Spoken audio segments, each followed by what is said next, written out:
전하니라. 빌립은 아소도에 나타나 여러 성을 지나다니며 복음을 전하고 가이사라에 이르니라. 아멘. 사도행전을 가르쳐서 성령행전이다 이렇게 부르죠. 어떤 분들은 반드시 그렇게 불러야 된다 이렇게 주장하는 분도 있습니다. 이유는 뭐냐면 사도행전이 겉으로 보기에는 마치 사도들이 주인공이 되어서 일하는 것처럼 보이는 소위 사도들의 행전처럼 보이지만 실제로는 성령께서 주도 역사하시는 성령의 행전이다, 그런 의미에서 이런 주장을 하는 것입니다. 그렇죠. 사도행전의 주인공은 베드로나 혹은 바울 같은 사도들이 아니고 성령이 주인공이십니다. 성령께서 주도적으로 일하신다는 것이죠. 그렇기 때문에 우리 역시도 사도행전을 읽으면서 사도들이란 사람들의 활동과 그 사람들의 초점을 맞추기보다는 그 배후에서 실제 주도권을 가지고 역사하시는 분, 그 성령 하나님께 어떻게 역사하시는가 하는 걸 보는 게 중요한 초점이다 하는 걸 우리가 잊지 말아야겠습니다. 사도행전뿐만 아니죠. 성경 전체가 그렇습니다. 우리는 흔히 사람에게 초점을 맞춘 경향들이 있죠. 누군가 좀 잘하면 저 사람 대단하다, 저 사람 위대하다, 그 사람에게 초점을 맞추고 또 그 사람 조금 못하면 막 실망하고 이런 경험이 많은데, 그러나 우리가 실망할 것도 없고 그 사람 부러워할 것도 없고 그 배후에서 역사하시는 하나님, 성령 하나님께서 하시는 것을 우리가 초점을 맞추는 것이 너무도 중요하다 하는 것을 잊지 말아야 됩니다. 그래야 시험에 안 들죠. 잘해도 그 사람 때문에 시험 들지 않고 못해도 그 사람 때문에 시험 들지 않고 하나님께서 어떻게 일하시는가, 거기에 우리가 관심을 가지는 게 중요한 것입니다. 사도행 2장에 보면 성령이 오신 다음에 성령을 받은 가장 변화를 일으킨 사람이 사도들이었죠. 막 거리로 뛰쳐나가서 복음을 전하기 시작하는데 그 말씀에 얼마나 능력이 있든지 그 말씀을 듣는 사람이 다 놀라고 성 안에 막 소동이 났습니다. 공회원들이 막 모여서 회의를 하기 시작하고 막 완전 들썩들썩 온 성이 일이 벌어지게 된 것입니다. 도대체 어떻게 일어났는가 하는 것이죠. 더군다나 이 대부분의 예수님 제자들이 갈릴리 출신들인데 어떻게 외국을 배웠는지 이 사람들 말 속에서 입 속에서 온갖 각 나라 방언이 터지는 걸 보면서 사람들은 기절촉복할 일이었던 것입니다. 도대체 어떻게 된 일인가, 사람들은 의심하기도 하고 초비상이 걸렸습니다. 그러나 베드로와 요한이 베드로가 분명히 이야기하죠. 이 일은 우리가 하는 게 아니다.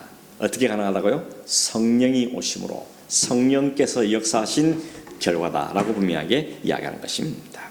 3장에 보면 베드로와 요한이 나면서부터 걷지 못한 사람을 일으키죠. 어떻게 고쳤습니까?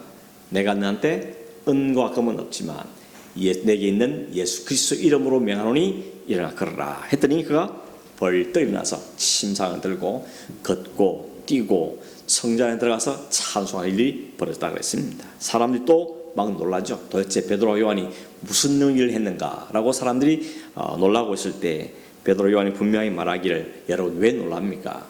이 일을 행한 것이 마치 우리의 개인의 능력과 우리의 경건함이 있는 것처럼 왜 우리를 주목합니까? 우리를 주목하지 마십시오. 우리가 한 것이 아닙니다. 오직 예수 그리스도 이름으로 일어나는 것이고 성령의 역사로 일어나는 것입니다 하는 것을 분명하게 밝히는 걸 보게 되는 것입니다. 6장 7장에는 스데반이 등장하는데 스데반이 복음을 전가하다가 돌에 맞아 죽는 이야기가 기록되어 있죠. 그리고 스데반이 전했던 설교 내용이 7장에 길게 기록되어 있습니다. 스데반이 복음을 전하는데 얼마나 그 말이 능력이 있었던지 성경이 뭐라 표현하는가 하면 사람들이 그를 능히 이기지 못하더라. 많이 배운 종교 지도자들과 학자들도 그 스데반의 말에 이길 수가 없더라는 것입니다. 그 이유는 스데반이 실력이 있었던 게 아니죠. 성령을 따라서 말했기 때문에, 성령께서 그에게 입술에 말을 넣어주고 그 말씀이 권능이 있었기 때문이라고 분명히 이야기하는 것입니다.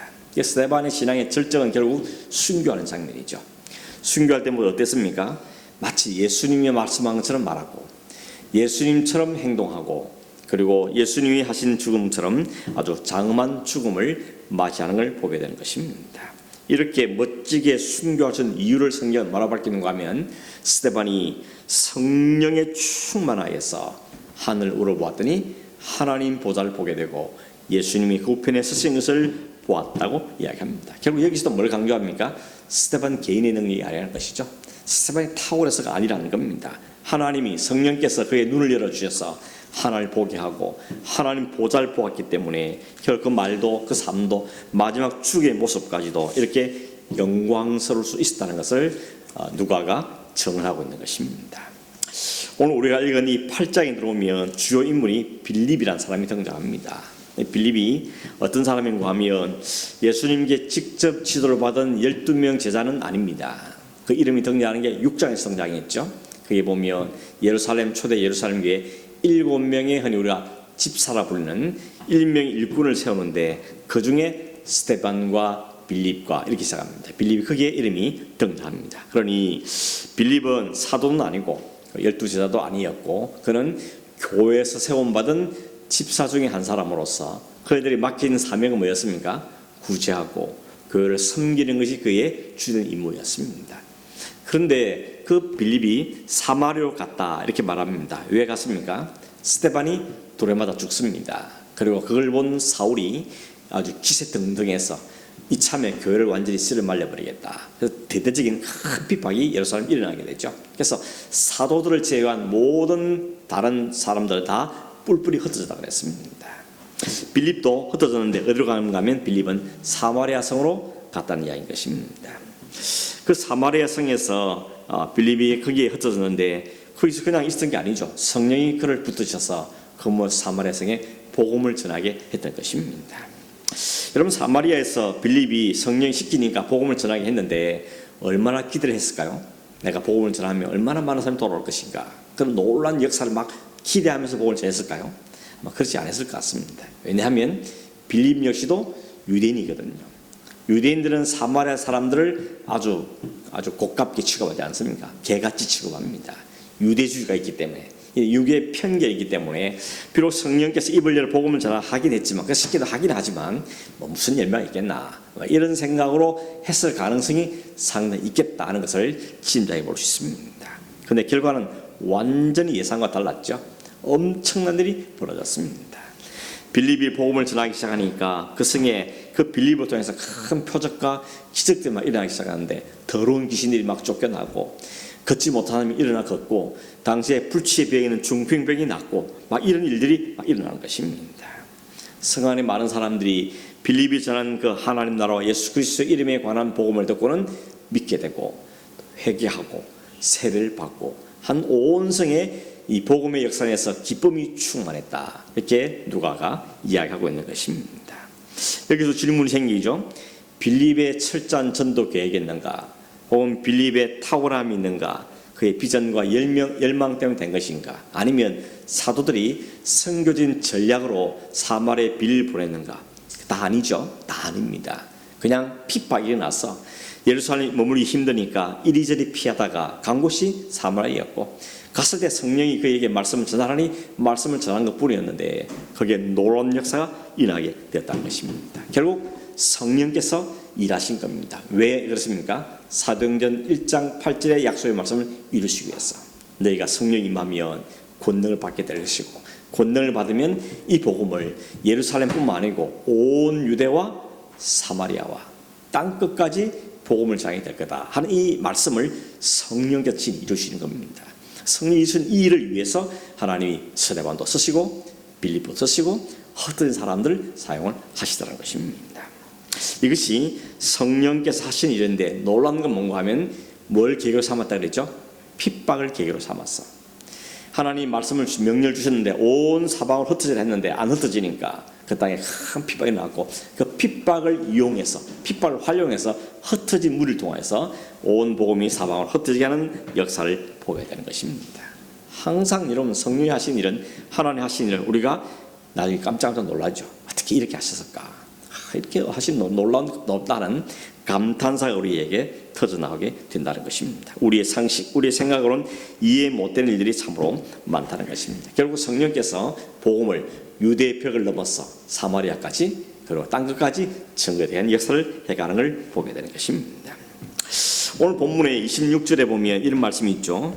주의 사자가 빌립에게 말하여 이르되 일어나서 남쪽으로 향하여 예루살렘에서 가사로 내려가는 길까지 가라 하니 거기는 광야라. 예루살렘에서 가사로 가는 길로 가라 그랬는데 거기는 광야 길이었다 이렇게 말하고 있습니다. 여러분 한번 상상해 보십시오. 지금 빌립이 사마리아 갔습니다. 사마리아 복음을 전했더니 사마리아 성이 막 들쑥들쑥 지금 난리가 났습니다. 믿는 사람이 막 생기고 회개하고 세례를 받고 하여튼 우리식으로 말하면 큰 부흥이 일어나기 시작한 겁니다. 한참 잘 나가고 있는데 주의 사자가 갑자기 빌립에게 너 여기를 떠나라.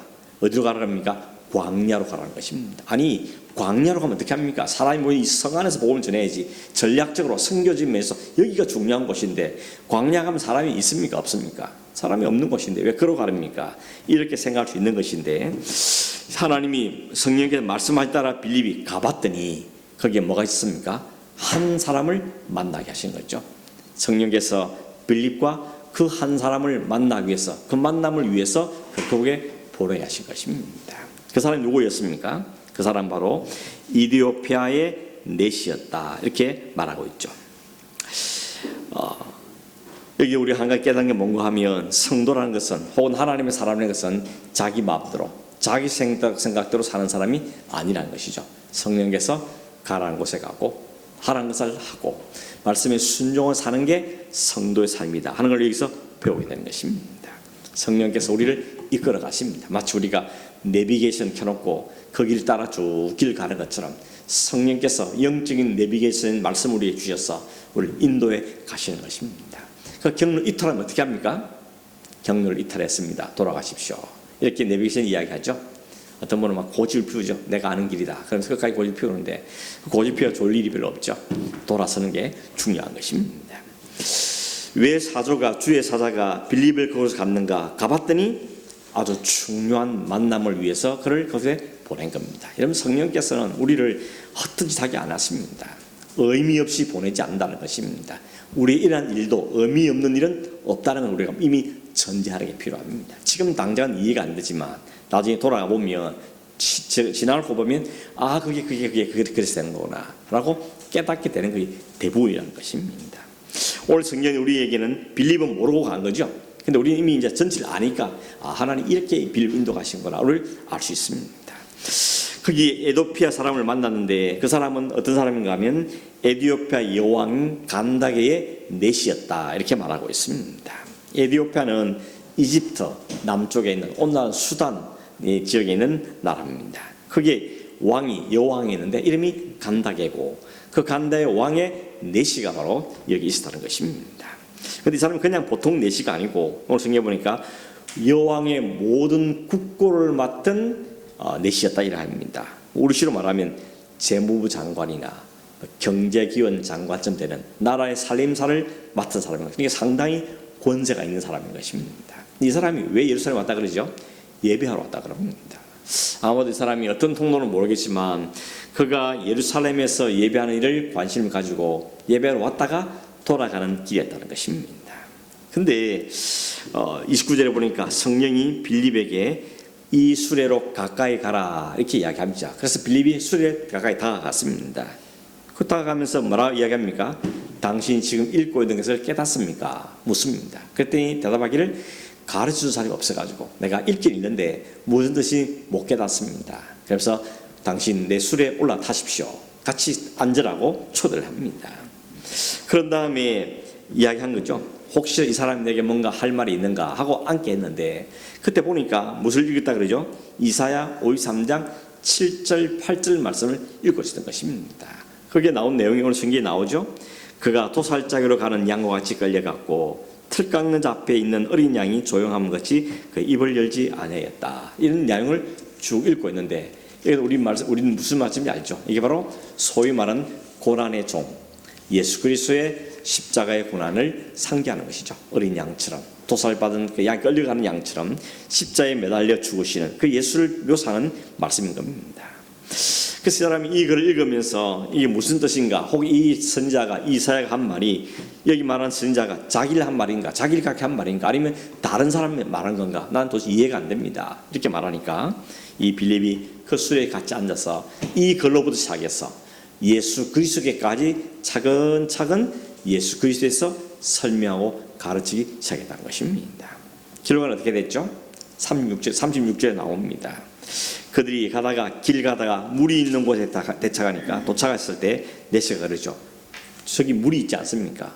내가 세례받는 게 필요하겠습니다. 내가 세례 받고 싶습니다. 라고 이야기했습니다. 그랬더니 빌립이 같이 물에 내려가서 세례를 베풀었다는 것입니다. 이 일을 통해서 어떤 일이 벌어진 겁니까? 저 멀리 아프리카에서 찾아온 이방인의 내시가 복음을 받고 회개하고 세례를 받아서 하나님의 자녀가 됐다는 것입니다. 학자들은 이것을 교회사적으로 굉장히 의미가 있는 사건이라 그럽니다. 이 일을 계기로 이디오피아에, 아니 저 아프리카에 복음이 전파되는 중요한 계기가 된 거다, 이렇게 해석을 하는 걸 볼 수 있는 것입니다. 결국 하나님 복음이 사마리아 정도가 아니고 이제는 아프리카까지, 저 대륙을 넘어서 복음이 전거되는데 빌립이 쓰임을 받게 되는 사실을 성경은 우리에게 알려주고 있다는 것입니다. 그런데 39절에 보면 세례를 베풀고 두 사람이 물에서 올라왔었더니 갑자기 주의 영이 빌립을 이끌어갔다, 이렇게 말하죠. 이끌어갔다는 표현은 다른 말로 말하면 무슨 뜻인가 하면 확채갔다는 뜻입니다. 독수리가 하늘을 쫙 날다가 저 땅에 먹이를 발견 어떻게 합니까? 윙 돌다가 쏜살같이 내려가서 채가죠. 닭이라든지 짐처럼 채가, 이게 바로 이끌어갔다는 뜻을 단어의 같은 뜻입니다. 성령이 지금 세례를 주고 막 올라온 빌립을 확 채간 겁니다. 우리시로 말하면 순간 이동, 공간 이동 이런 게 일어난 것이죠. 사람들이 확 사라져버린 것입니다. 이런 일이 벌어졌다는 것이죠.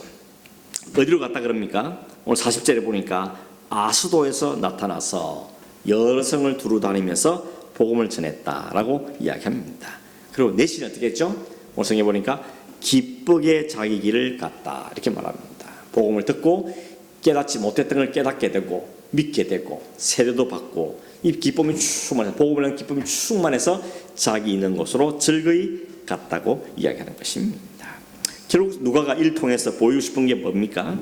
이 빌립이 여기 갔다가 저기 갔다가 갑자기 막 사라졌다가 다수에 나타났다가 이 성을 옮기다는 복음을, 이런 행적을 통해서 빌립이 누구에게 이끌림을 받는가, 이게 초점이라는 것입니다. 빌립이 계획을 세워서 오늘 여기 가겠다, 너는 다음에 누굴 만나야 겠다 한 게 아니고 성령이 이끄시는 대로, 성령이 마음을 주시는 대로 그 말씀에 순종해서 광야로 갔다가 또 아수도에 나타났다가 이성도 갔다가 성령 인도하신 대로 그는 갔다는 것이고, 가는 곳마다 놀라운 역사가 일어났다는 것을 우리에게 보여주는 것입니다. 즉 이런 빌립이 에티오피아 내시에게 성령을 가르쳤다, 그리고 그 내시가 회개하고 세례를 받았다 하는 것도 중요한 사건이지만, 특별히 이 사도행전을 기록한 누가가 우리에게 집중하고 싶은 건 뭔가 하면 일이 누구에서 일어난 것입니다. 누가 주도권을 가졌는가, 여기에서 강조를 하고 있는 것이죠.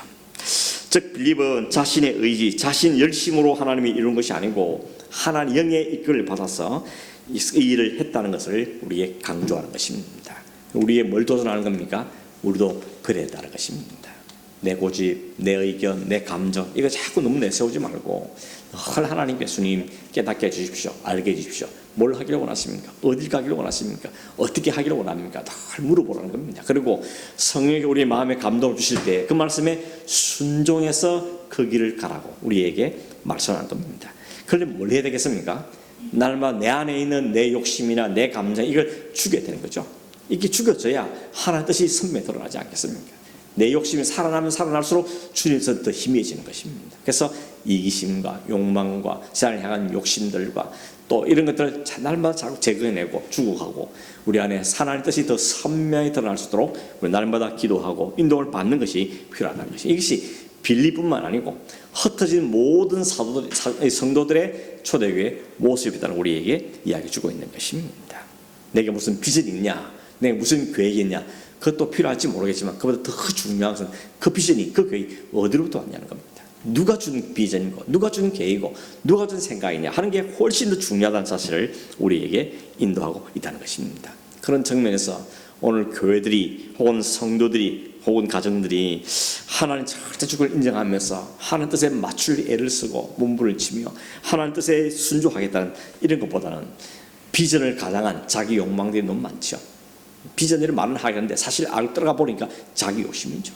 자기 이름, 자기 영광, 자기 박수 받고 싶은 이런 마음들이 우리 마음속에 여전히 있다는 것입니다. 이걸 부인할 수가 없습니다. 왜냐하면 타락한 인간의 본성이기 때문에 우리 안에 이 욕망들은 있습니다. 여러분 섬찟을 놀라지 않습니까? 내가 그렇게 기도도 하고 하는 말씀을 산다고 하지만 문득문득 내 안에 내 욕심, 내 욕망, 내 이름을 드러내고 싶어하는 이런 마음들이 우리 안에 여전히 독버섯처럼 자랐다는 것을 깨닫게 되는 것입니다. 오늘 누가가 이 이야기 속에서 빌립을 등장시킨 이유는 바로 우리의 인생을 주도하고 이끄는 분이 성령이셔야 하고 성령일 때 알아보는 일이 나타난 사실을 우리에게 말씀하고 있는 것입니다. 여러분 인생을 한번 되돌아보십시오. 거꾸로 한번 되돌려보십시오. 호주 땅에 온 일이냐, 또 이 땅에 사는 동안에 있은 일을 생각해보면 내가 의도하고 내가 계획하고 내가 바라고 생각한 길보다는 전혀 엉뚱한 방향을 간 적이 훨씬 많죠.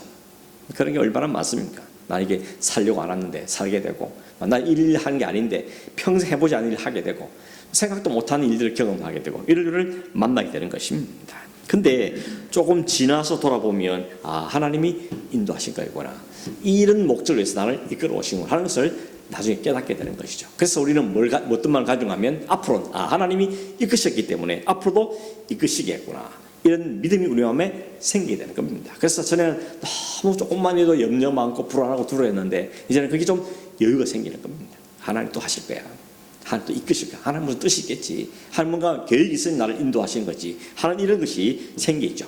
이걸 우리는 믿음이라 부르는 것입니다. 하나님을 믿는 믿음, 하나님의 역사를 축원하는 그 믿음, 하나님 나를 아름다운 마지막 길로 이끌어 가신다는 것을 믿는 믿음이 우리에게 필요하다는 것입니다. 때또 그 하나님 인도하신 우리 보기에는 좋은 결과가 나지 않는 경우도 있습니다. 빌립도 보십시오. 스데반도 보십시오. 마지막은 죽음입니다. 순교입니다. 우리가 생각하면 주님을 잘 따르고 성령을 충만하면 인간적으로 성공한다, 성령 그렇게 약속한 적은 없습니다. 세상에 모든 게 잘 되고 사업도 다 잘 되고 모든 건강하고 모든 게 다 계획대로 잘 되고 그런 약속한 적은 없다는 것입니다. 물론 그렇다고 해서 그게 없다는 말도 아니지만, 그러나 중요한 것은 우리의 땅에 얼마나 성공하느냐, 얼마나 계획대로 사느냐, 그게 중요한 게 아니고 이 일을 통해서 어떤 레슨을 받는가, 어떤 하나님의 사람으로 다듬어져 가는가 하는데 하나님은 훨씬 더 관심이 많은 겁니다. 하나는 우리의 재물, 우리의 건강보다 더 관심은 우리의 영적인 우리의 상태에 더 훨씬 더 관심이 많다는 것을 우리가 깨달아야 되는 것입니다. 빌립이 우리가 생각하는 성공을 얻었냐, 그렇다고 말하기 어렵죠. 사도들이 그런 성공을 얻었느냐, 그렇게 보기 어렵습니다. 오히려 그들은 주를 위해 죽는 길을 선택하고 고난과 박해도 받고 기쁨으로 그 길을 감당하는 것을 보게 되는 걸 우리가 알게 되는 것입니다. 나는 한다고 했는데 왜 내가 이것밖에 안 주시냐, 이렇게 불평한다면 아직도 하나님에 대해서 우리는 아직도 모르는 부분이 많은 것이라고 볼 수밖에 없다는 것입니다.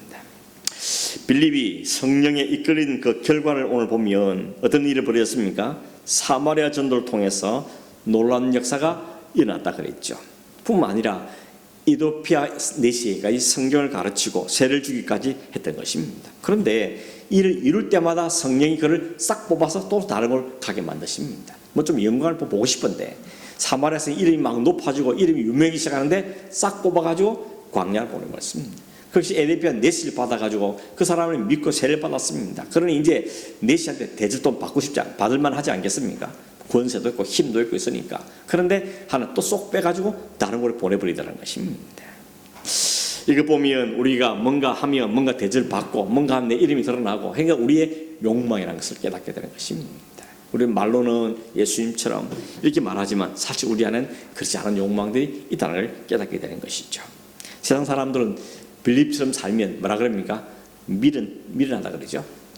자기에는 아무것도 없고 남는 게 아무것도 없고 그냥 여기 끌려다니고 저기 끌려다니고 그 인생에 무슨 의미가 있는가, 이렇게 생각하기 쉽지 않겠습니까? 뭘 해도 이름이 좀 드러나고 뭘 하면 좀 영광도 받고 그래야 되는데 남는 게 아무것도 사라져버리는 것은 그 인생이 무슨 의미가 인생이냐, 이렇게 말하는 게 세상이 바라는 시각이냐. 그러니 괜히 했다, 이런 말이 나오게 되는 것입니다. 그러나 성령이 우리를 인도하시는 것은 우리의 이름을 증가하기 위한 것이 아니고 하나님의 일을 이루시기 위함이라는 믿음이 우리의 분명히 있어야 되는 것이죠. 빌립을 네시에 보낸 것은 네시를 위해서 보낸 거지 빌립을 위해 보낸 게 아닌 것이죠. 하나님은 그 영혼을 구원하기 위해서 빌립에게 보낸 것입니다. 이걸 생각해 보면 하나님은 나를 위해서 성령을 보내시고 인도하신 것보다는 하나님이 나를 통해서 이루신 일이 있기 때문에 받으실 영광이기 때문에 우리를 인도해 가신다는 것입니다. 그러면 하나님 영광을 받으시면 된 거 아니겠습니까? 하나님의 뜻이 이루어지면 된 거죠. 그걸 보고 우리는 하나님을 찬송하고 감사하면 그만일 텐데 우리는 뭔가 부스리로 얻길 바라고 내 일은 좀 드러나야 되고 이런 마음들을 가지는 경우들이 얼마나 많은지 모르는 것입니다. 결국 성도는 자신의 이익을 따져가면서 봉사하고 헌신하는 것이 아니라는 것입니다. 하나님 쓰임받는 것 자체가 감사하고 나가서 구원하여서 하나님 일을 이루는데 내가 쓰임받았다. 이게 얼마나 영광스러운 겁니까? 이것만 해도 우리는 충분히 감사할 일이라고 우리 말할 수 있는 것입니다. 성도는 자기 생각에 빠진 사람이 아니고 자기 주장에 매인 사람이 아니고 주님을 생각하며 자기 이익을 위해서 하는 주님의 영광을 위해 살아가는 사람이 성도의 삶이고 주님의 영광이 드러나고 주님이 증거를 받는다면 그것으로 충분히 기뻐할 수 있는 것이 바로 성도의 삶이다 하는 걸 우리에게 보여주는 것입니다. 저는 그렇게 말하니까 그럼 우리한테 아무 유익이 없느냐? 그렇지 않습니다. 우리 이미 그걸 다 버렸는데 사도 바울을 보십시오. 다 버렸지 않습니까? 시민권도 별로 것 아니고 자기가 학식도 다 버리고 그동안 그 열정, 열심도 다 버렸습니다. 그런데 그렇다고 해서 바울이 아무것도 없지 못했냐? 그렇지 않죠. 오늘 보십시오. 사도 바울은 주님과 함께 오늘 우리에게 존경과 부러움의 대상이 우리의 신앙의 모델이 되고 있는 축복도 받지 않습니까?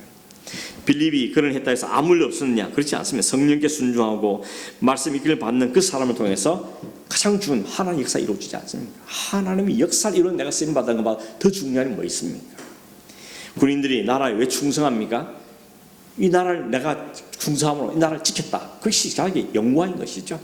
순직하는 경찰들, 순직하는 소방관들, 순직하는 사람들 보십시오. 내 몸을 던져서 생명을 살려냈다. 그 사명을 이루기 때문에 그것만으로 충분히 감사하고 기뻐하는 걸 보게 되는 것입니다. 우리가 빌리처럼 아프리카 문을 여는 이런 엄청난 일을 하는 일에 쓰임받기는 어려울지 몰라도 한 사람을 혹은 한 가정을 한 영혼을 구원했다면 그것만으로도 우리가 얼마나 귀한 일이라는 것입니까? 설사 당장 눈앞에 물질적인 이익은 없다 할지라도 눈에 보이는 뭐 잡히는 건 없다 할지라도 그런 사람의 복음을 전한 사람의 발이 아름답다고 말한 것처럼 하늘의 상급을 하늘의 영원한 생명을 우리에게 보장하고 약속해 주시니 그것만 해도 충분히 감사하는 것입니다. 이 땅에 영원히 살 것 같으면 이 땅에 물질도 필요하고 더 많이 주면 좋겠지만 이 땅에 살다 가는 거니까 영원한 생명, 영원한 상급, 영원한 나라 그것이 우리에게 주었다면 그것만 우리는 충분한 것입니다. 이 땅에 사는 동안은 그냥 너무 굶지 않고 감사하며 살 수 있는 정도 많아서 나누고 베푸는 삶의 정도면 만족하고 족한다는 것입니다. 오늘 성령께서 빌립을 이끄시고 사용한 것이 그에게 영광인 것이죠. 그게 멸관인 것입니다. 그게 하늘의 상급이라는 것입니다. 주님 나라에 가면 빌립을 뭐라 그랬습니까? 잘했다. 착하고 충성된 자가 스데반을 부르시면서 너 참 수고했다. 마지막까지 나를 위해 생명을 버리신 내게 하늘의 큰 상급이다 라고 말해주는 것만 해도 충분한 보상이 되어지는 것입니다. 말씀을 맺습니다. 여러분, 빌립이 하나님 성령의 이끌을 받았어.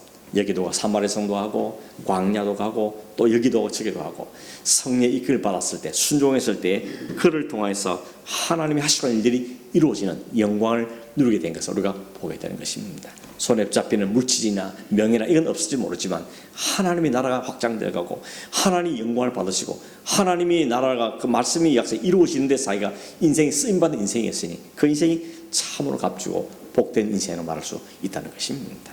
오늘 저와 우리 모든 여러분과 우리 교회가 여러분 가정이 성령에 꼭 붙들려서 성령의 원하시는 쓰임을 받고 성령이 주신 일을 이루심으로 우리가 함께 동참에 기뻐하고 즐거워할 수 있는 그런 큰 기쁨을 소유하며 살아가는 그런 우리 모두가 되기를 간절히 바랍니다.